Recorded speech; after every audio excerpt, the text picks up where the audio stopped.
Ooh, what we got going on in here?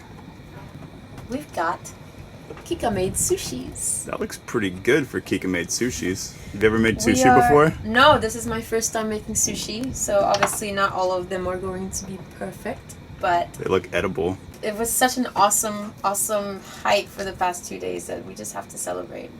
It's a pretty good looking sushi. Kika made sushi. That's pretty good. Yeah? Yeah. Should I keep making them?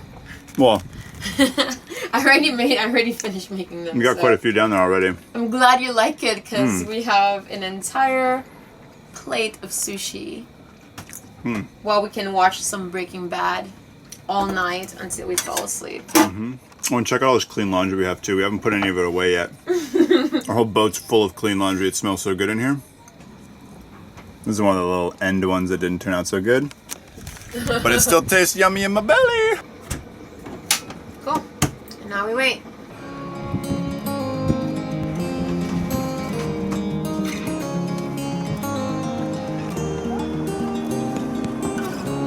Alright, today is the day that we are leaving Bastille. It's been a great couple of weeks, but now it's time to go.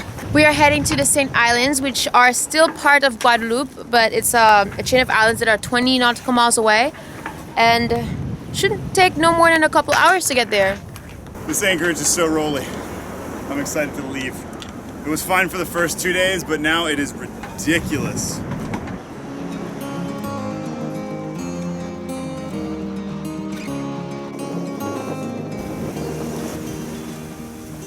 Well, we just came out from behind the shadow of Guadeloupe, of Bastille, and it's that typical Caribbean wind where the trade winds get funneled between two tall islands. It went from like 10-15 to like 20-25, like that. But ever since that gust and the wind shift, we haven't gone under 7 knots. We're doing 7.7 knots right now, which is insane for our little boat.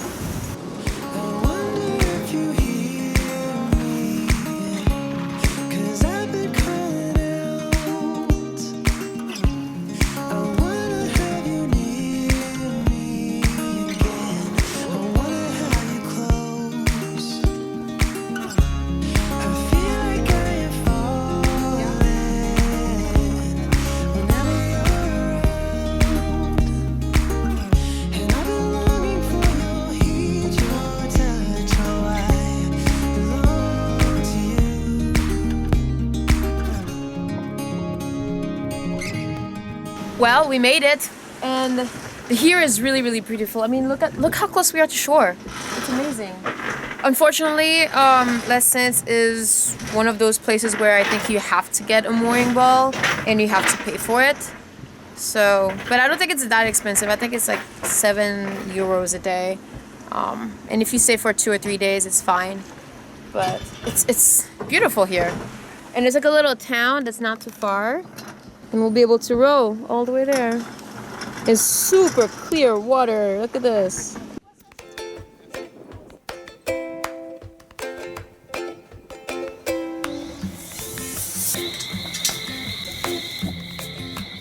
We still don't have any propane, guys. Oh yeah, that's perfect. So we're making do. We still don't have any propane or a way to cook inside. So we're getting creative with ways to cook. We've been cooking a lot on the Go Sun. We just bought some charcoal from the grocery store at Bastille, so now we can cook on the grill again. And hopefully soon we'll find some propane. Maybe tomorrow. Or switch to butane. I don't know, we'll see. And because we have a fridge, we get rosé. Fancy. Chilled, glassy rosé.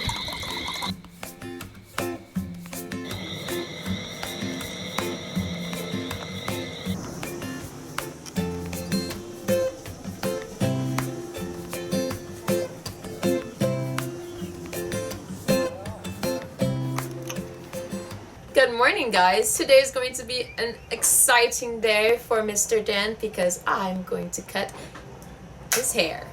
Interesting. Let's get this done with, shall we? This is the salon. This is my working station. I know. All right, pass me everything.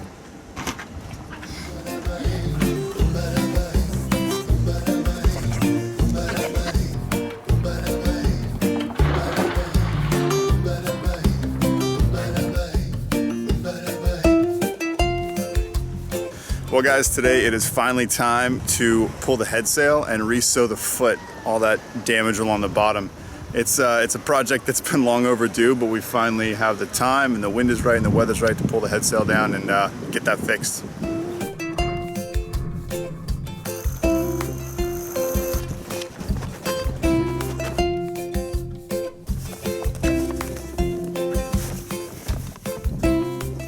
The stitching on the sun cover has slowly worn away with the UV, it's just destroyed it. We need to replace all the stitching on the sun cover, but we don't have our sewing machine yet. So for today, I'm just gonna re-sew this bottom part on by hand. It's gonna take a while and it's gonna suck, but it'll be done and it'll last another couple of months until we get our sewing machine.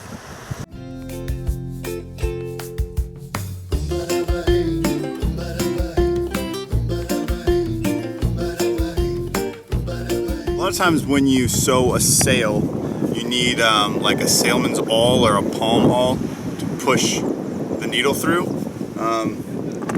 I've got a pair of ice grips which works pretty well when I need to, but since I'm reusing the same holes that the old stitching went through, a lot of times I can just push it through by hand, which is pretty nice, and it saves a lot of time and effort. So far I've got about 5 feet done and maybe 20 more feet to go. So I'm gonna be out here for a while.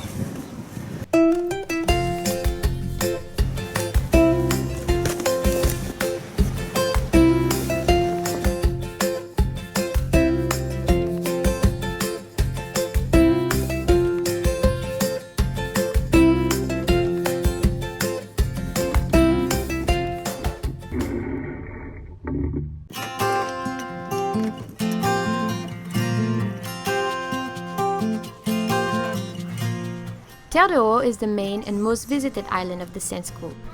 Its narrow streets are welcoming, charming, and very French, with a bunch of little shops and a lot of scooters.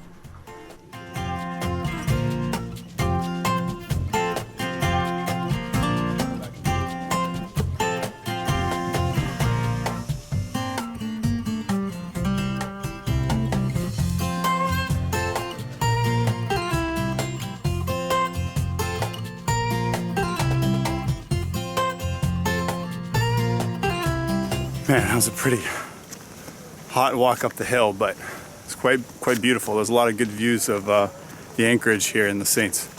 But now we have made it up to Fort Napoleon at the top of the hill. And it looks pretty cool. Let's go check it out. This fort was built in the 1800s, but it was never used in battle. In fact, they used it as a prison during the World War II.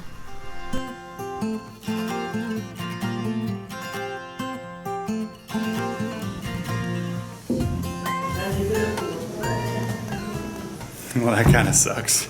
We weren't expecting to pay anything to come here. So we hiked all the way up the hill without any cash on us. That was smart. Kika's down in the moat.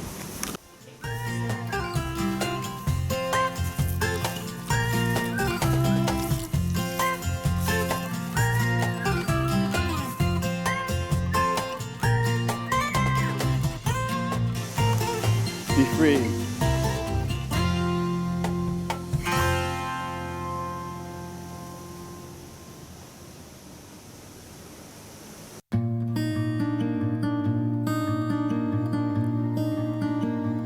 Good morning, pirates! Today we are leaving Les Îles Saintes of Guadeloupe and we are sailing to Dominica.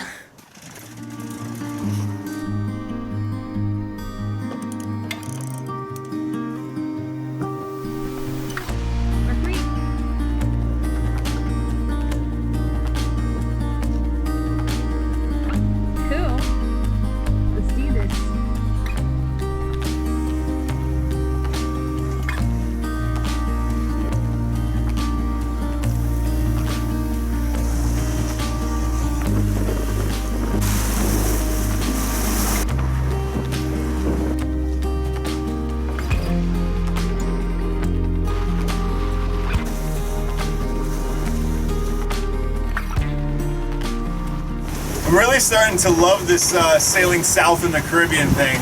We were sailing east, we were tacking all the time and it would take way longer to get places. but now we're still like, you know, sailing into the wind, but we don't have to tack as much. So it's a lot nicer. We're only like 17 miles between the Saints and Dominica. So it's only gonna take us like 3 hours or something. It's really nice. If autopilot would hold up. We're in standby? Yeah, that's right. Yeah, we're in standby. Oh my god. This autopilot sucks so much. Oh, I'm so excited for the day we can get a wind vane.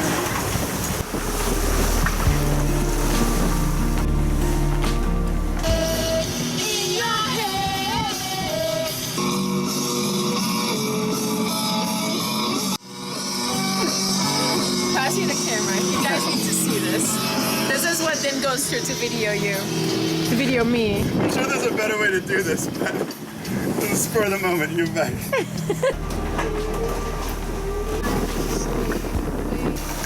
We are almost at Dominica, and maybe in 20 minutes or so we'll be able to drop our anchor and we'll check in and go explore the island of Calypso. Because if you guys don't know, this is where they film Pirates of the Caribbean, well, a section of Pirates of the Caribbean going into the river, into, I think her name is Tia Dalma, at Calypso Inn. Squeaky, what are you doing?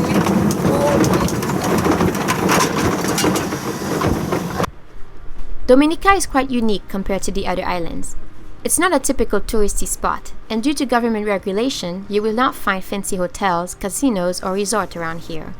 So the cruisers that come here come for the adventure and the unfiltered connection with nature.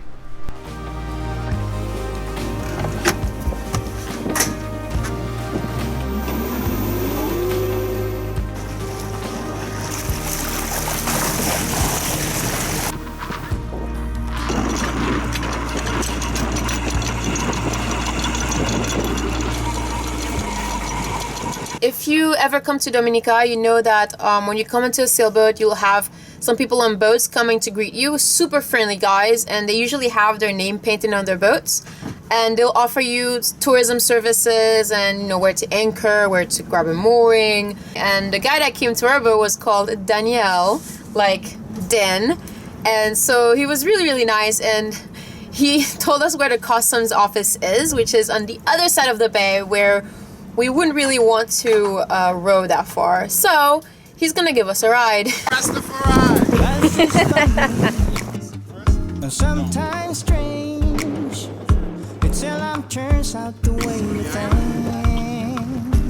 What I'm gonna pick you all up at the fisheries dock. Okay. Yeah, after you do all the walking. But from here, I'm going to the Indian River, so I will see you passing by. Alright, that's where all the tall guys hang. Awesome. See you in a bit.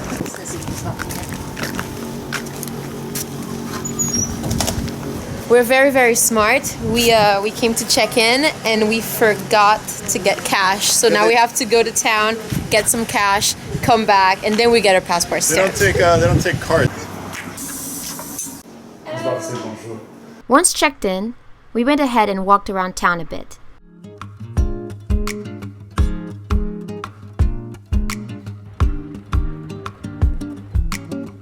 The streets of Portsmouth are filled with the friendliest people and the most amazing street food. I'm going to give you some of the herring and some of the saltfish. Okay, yeah. A little goes a long way. A little goes a long way. A little goes a long way from We good? a little goes a long way. A little goes a long way. Alright, so we're back on the boat. We checked in, we got some fruits, and we got a fish because we know how terrible fishermen we are. So we just went to the fish market and got a local fish. What do you got? It's like a red snapper or something, right? Yeah, it's a red snapper. Oh, and we've got some knips. So back in Haiti, this is my childhood memory. Every single summer was the time to eat knip. And Dan never had these, so it's gonna be his initiation of knip. Do you want to show me how you eat a knip? I want to. I'm very interested. Okay, so how you eat a knip. This is the fruit right here. What you do, you have to bite halfway. You open it, and then you eat the middle part. Looks super yum. There's a seed in there, so you don't want to eat the seed. So You just like, chew around the seed like a little cherry. That looks super yummy. this looks really weird when I eat in front of a camera because it's like. So this is what the seed looks like when it's done. Super yummy. And you just throw it away. Is it like super sweet? It looks good. I want to try one.